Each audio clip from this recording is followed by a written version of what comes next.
Hello, everybody. Now we are going to start with Chapter 8 of Holes. So here we go. A lot of people don't believe in curses. A lot of people don't believe in yellow-spotted lizards either. But if one bites you, it doesn't make a difference whether you believe in it or not. Actually, it's kind of odd that scientists named the lizard after its yellow spots. Each lizard has exactly 11 yellow spots, but the spots are hard to see on its yellow-green body. The lizard is from 6 to 10 inches long and has big red eyes. In truth, its eyes are yellow, and it is the skin around the eyes which is red.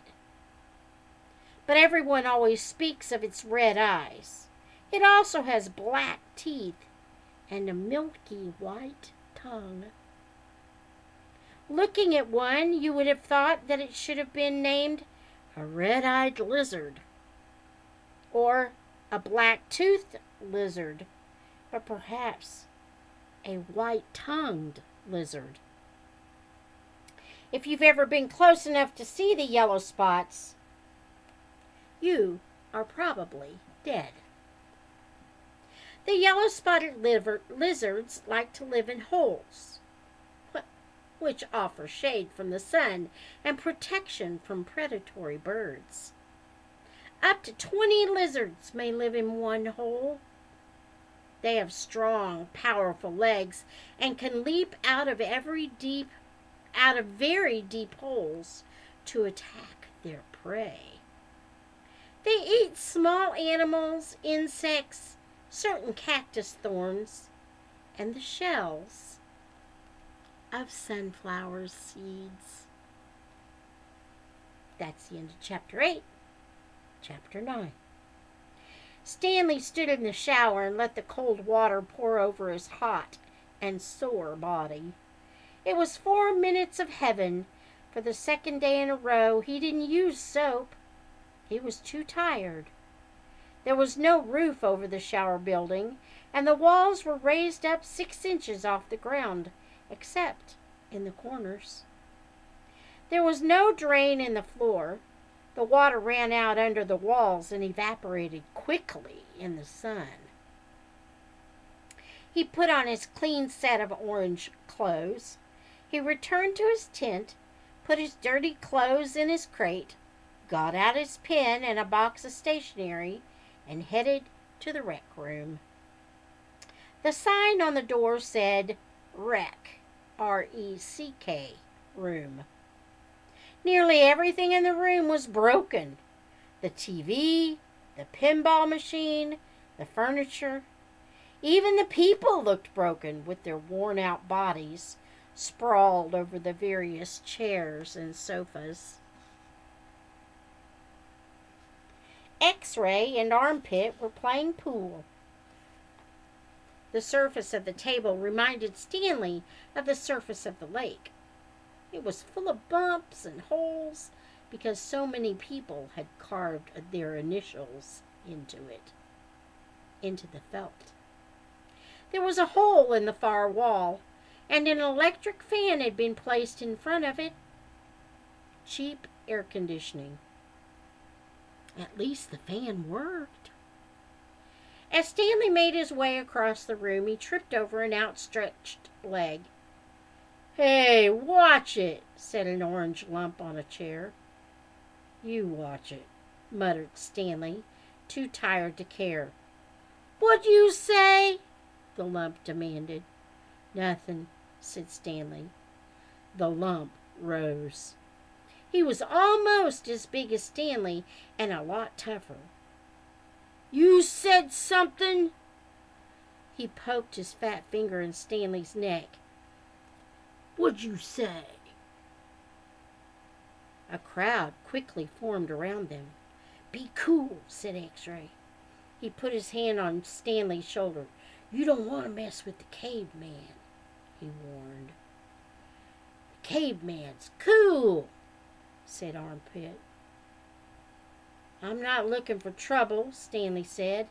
I'm just tired, that's all. The lump grunted. X-Ray and Armpit led Stanley over to a couch. Squid slid over to make room as Stanley sat down. Did you see the caveman back there? X-Ray asked. The caveman's a tough dude, said Squid, and he lightly punched Stanley's arm. Stanley leaned back against the torn vinyl upholstery. Despite his shower, his body still radiated heat. I wasn't trying to start anything, he said. The last thing he wanted to do after killing himself all day on the lake was to get in a fight with a boy called the Caveman. He was glad X-Ray and Armpit had come to his rescue. Well, how'd you like your first hole? Asked Squid.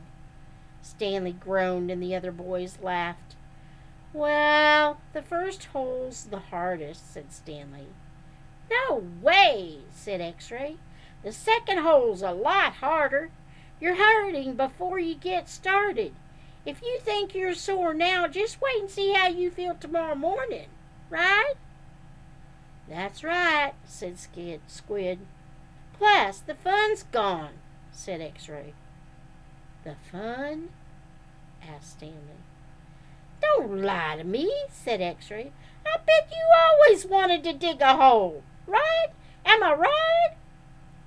Stanley had never really thought about it before, but he knew better than to tell X-Ray he wasn't right.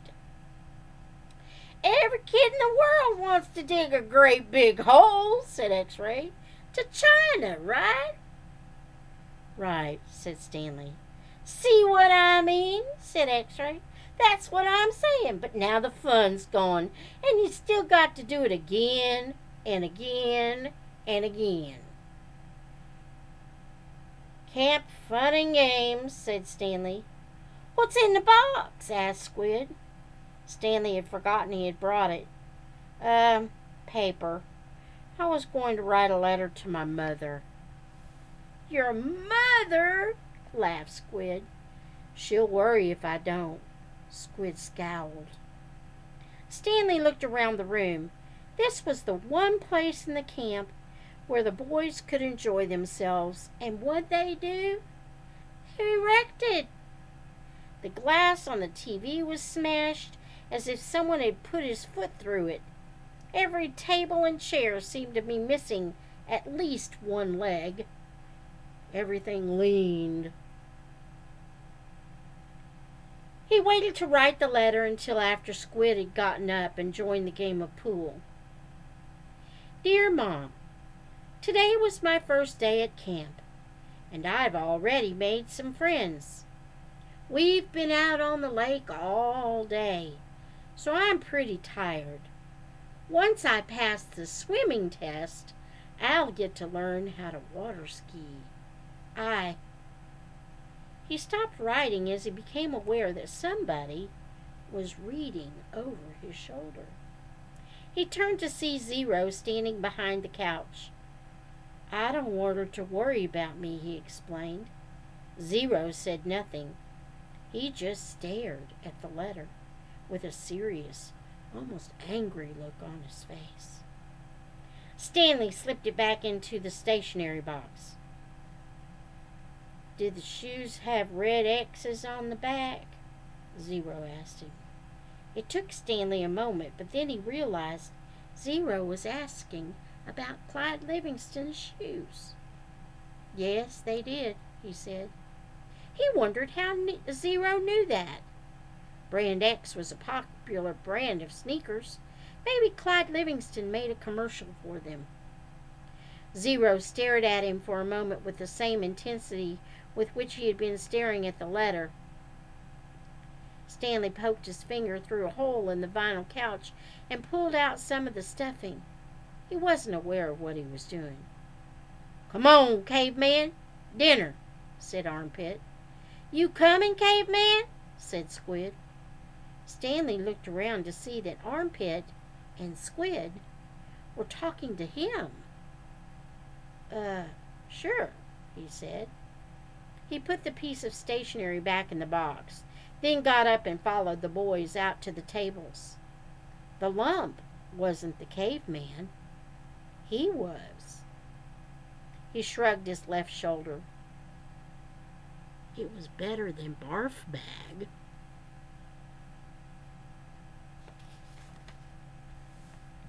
Chapter 10.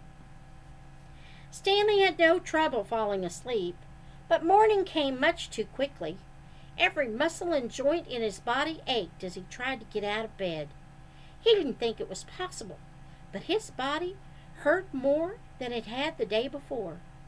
It wasn't just his arms and back, but his legs, ankles, and waist also hurt. The only thing that got him out of bed was knowing that every second he wasted meant he was 1 second closer to the rising of the sun. He hated the sun. He could hardly lift his spoon during breakfast, and then he was out on the lake, his spoon replaced by a shovel. He found a crack in the ground and began his second hole. He stepped on the shovel blade and pushed on the very back of the shaft with the base of his thumb. This hurt less than trying to hold the shaft with his blistered fingers. As he dug, he was careful to dump the dirt far away from the hole. He needed to save the area around the hole for when his hole was much deeper. He didn't know if he'd ever get that far. X-ray was right. The second hole was the hardest. It would take a miracle. As long as the sun wasn't out yet, he removed his cap and used it to help protect his hands. Once the sun rose, he would have to put it back on his head. His neck and forehead had been badly burned the day before. He took it one shovel at a time and tried not to think of the awesome task that lay ahead of him. After an hour or so, his sore muscles seemed to loosen up a little bit. He grunted as he tried to stick his shovel into the dirt. His cap slipped out from under his fingers, and the shovel fell free. He let it lie there. He took a drink from his canteen. He guessed that the water truck should be coming soon, but he didn't finish all the water just in case he was wrong. He'd learned to wait until he saw the truck before drinking the last drop.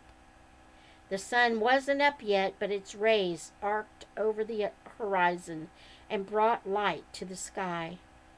He reached down to pick up his cap, and there next to it, he saw a wide, flat rock. As he put his cap on his head, he continued to look down at the rock. He picked it up. He thought he could see the shape of a fish, fossilized in it. He rubbed off some dirt, and the outline of the fish became clearer. The sun peeked over the horizon, and he could actually see tiny lines where every one of the fish's bones had been. He looked at the barren land all around him. True, everyone referred to this area as the lake, but it was still hard to believe that this dry wasteland was once full of water. Then he remembered what Mr. Sir and Mr. Pendanski had both said. If he dug up anything interesting, he should report it to one of them. If the warden liked it, he would get the rest of the day off. He looked back down at his fish. He'd found a miracle. He continued to dig, though very slowly, as he waited for the water truck. He didn't want to bring attention to his find, afraid that one of the other boys might try to take it from him. He tossed the rock face down beside his dirt pile, as if it had no special value. A short while later, he saw the cloud of dirt heading across the lake. The truck stopped, and the boys lined up. They always lined up in the same order. Stanley realized no matter who got there first, X-ray was always at the front of the line. Then came armpit, squid, zigzag, magnet, and zero. Stanley got in line behind Zero. He was glad to be at the back, so no one would notice the fossil. His pants had very large pockets, but the rock still made a bulge. Mr. Pendanski filled each boy's canteen until Stanley was the only one left. "I found something," Stanley said, taking it out of his pocket. Mr. Pendanski reached for Stanley's canteen, but Stanley handed him the rock instead. "What's this?" "It's a fossil," said Stanley. "See the fish?" Mr. Pendanski looked at it again. "See, you can even see all of its little bones," said Stanley. "Interesting," said Mr. Pendanski. "Let me have your canteen." Stanley handed it to him. Mr. Pendanski filled it, then returned it. "So do I get the rest of the day off?" "What for?" "You know, you said if I found something interesting, the warden would give me the day off." Mr. Pendanski laughed as he gave the fossil back to Stanley. "Sorry, Stanley, the warden isn't interested in fossils." "Let me see that," said Magnet, taking the rock from Stanley. Stanley continued to stare at Mr. Pendanski. "Hey, Zig, dig this rock." "Cool," said Zigzag. Stanley saw his fossil being passed around. "I don't see nothing," said X-Ray. He took off his glasses, wiped them on his dirty clothes, and then put them back on. "See, look at the little fishy," said Armpit.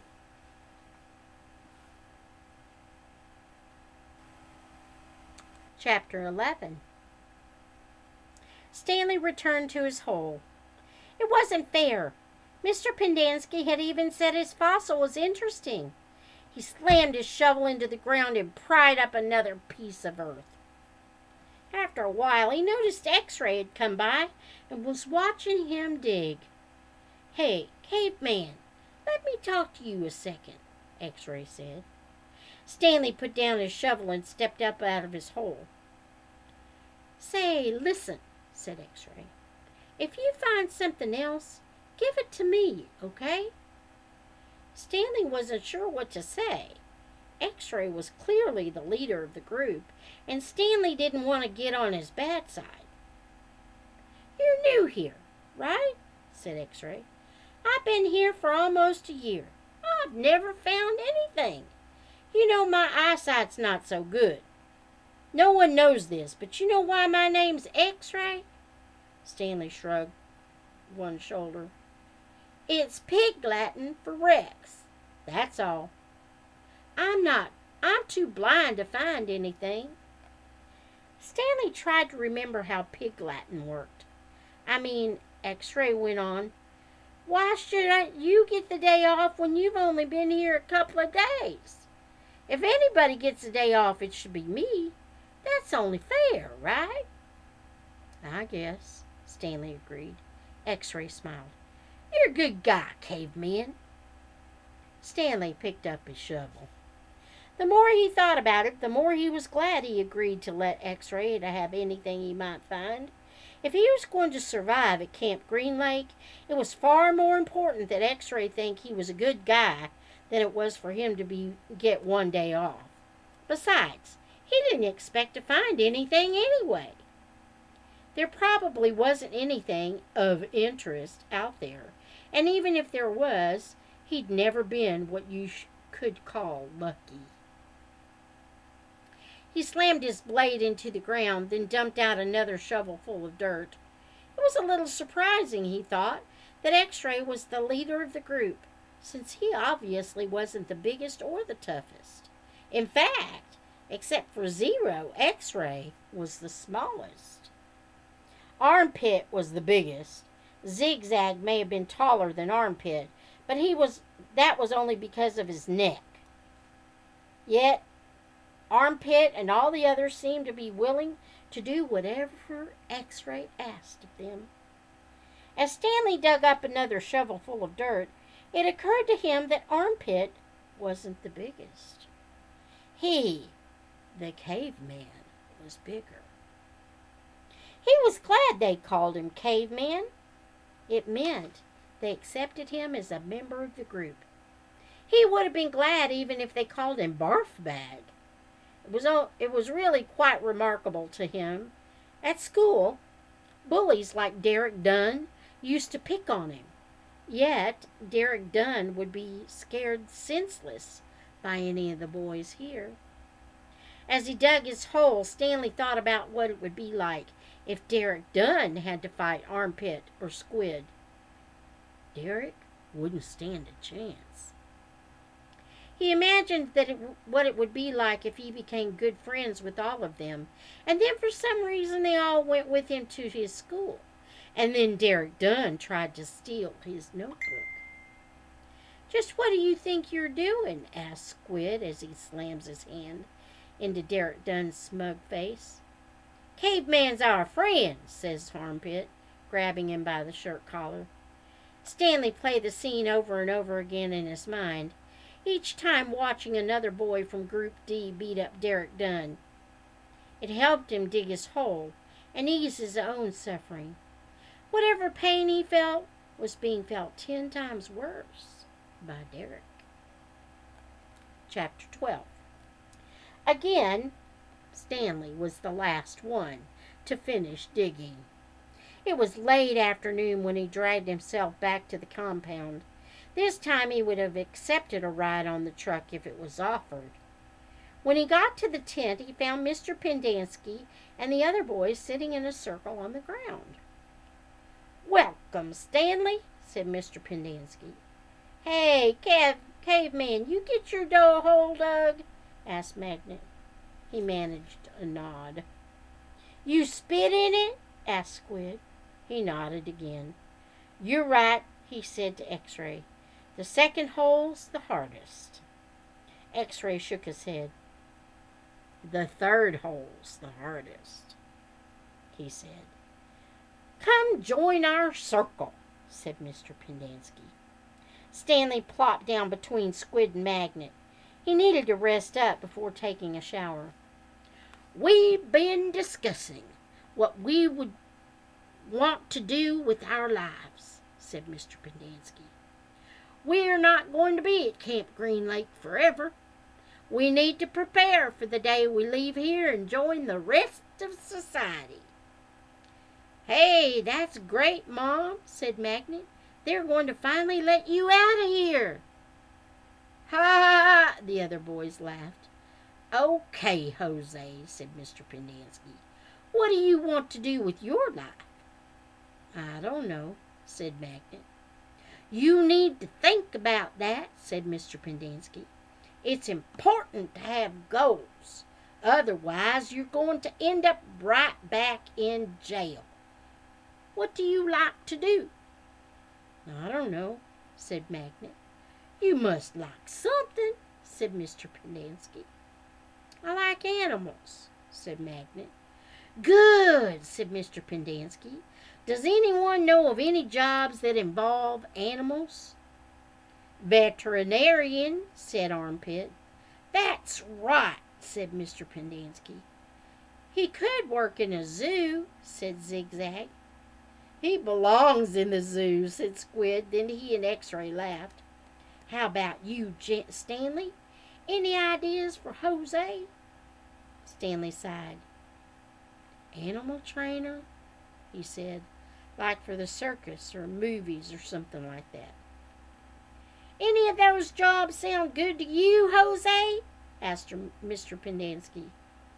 "Yeah, I like what Caveman said about training animals for movies.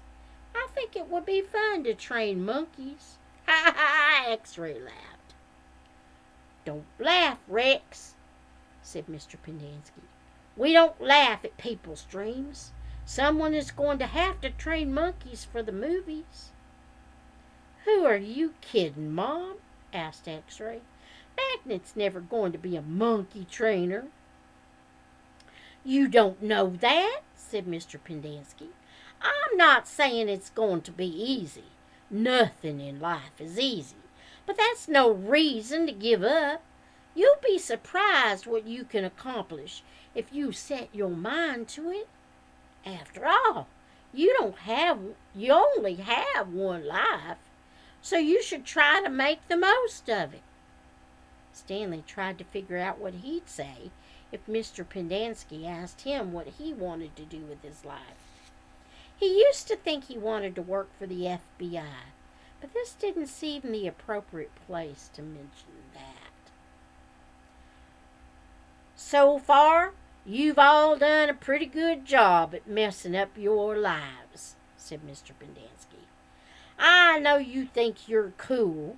He looked at Stanley. So you're a caveman now, huh? You like digging holes, caveman? Stanley didn't know what to say. Well, let me tell you something, caveman. You are here on account of one person. If it wasn't for that person, you wouldn't be here digging holes in the hot sun. You know who that person is? My no-good, dirty, rotten, pig-stealing great-great-grandfather? The other boys howled with laughter. Even Zero smiled. It was the first time Stanley had ever seen Zero smile. He usually had such an angry expression on his face. Now, he had such a huge smile, it almost seemed too big for his face, like the smile on a jack-o'-lantern. No, said Mr. Pendanski. That person is you, Stanley. You're the reason you are here. You're responsible for yourself. You messed up your life, and it's up to you to fix it. No one else is going to do it for you, for any of you. Mr. Pendanski looked from one boy to another. You're all special in your own way, he said.